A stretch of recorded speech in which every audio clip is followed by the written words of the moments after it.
ఇవాళ పార్లమెంటులో జరుగుతున్నటువంటి చర్చ అంశం వేరు, డిలిమిటేషన్ ఉమెన్ రిజర్వేషన్ బిల్లు.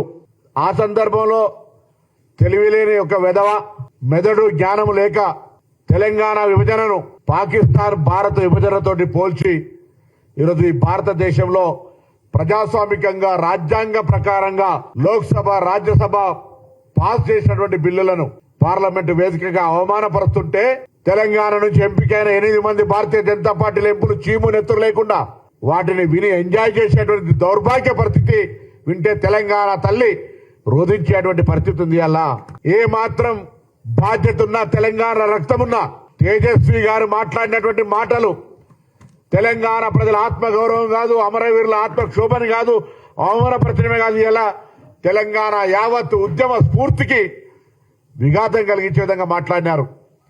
ఏ రాజ్యాంగంగా ఏర్పడలేదా?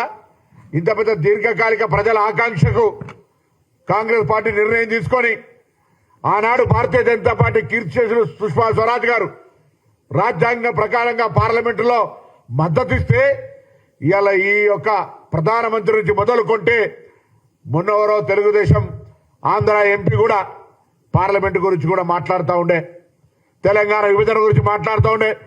ప్రతి ఒక్కరికి చురుకునైతుంది బిడ్డ, జాగ్రత్త. తెలంగాణ ఉద్యమకారులంతా ఒకవేళ ఎందుకులే విభజన జరిగింది కదా, ఎవరి విభజన దాకానే పోరాటం, విభజన తర్వాత ఎవరి బతుకులు వాళ్ళు బతకాలనుకుంటే జ్ఞానం లేక అజ్ఞానంతో పార్లమెంటరీ వ్యవస్థలో రాజ్యాంగాన్ని అవమానపరిచే విధంగా తేజస్వి మాట్లాడుతున్నటువంటి మాటలు ఈరోజు దేశ ప్రజాస్వామ్యానికి అగౌరవం. ప్రధానమంత్రి గారు కూడా వాటిని వినాలి. కాంగ్రెస్ పార్టీ మా నాయకుడు రాహుల్ గాంధీ గారు కూడా మెయిల్ చేశాం. అది పార్లమెంట్లో తొలగించేదాకా, ఆ పార్లమెంటు రికార్డుల నుంచి ఆ పదాలు తొలగించేదాకా డిమాండ్ చేయాలని కూడా కోరుతా ఉన్నాం.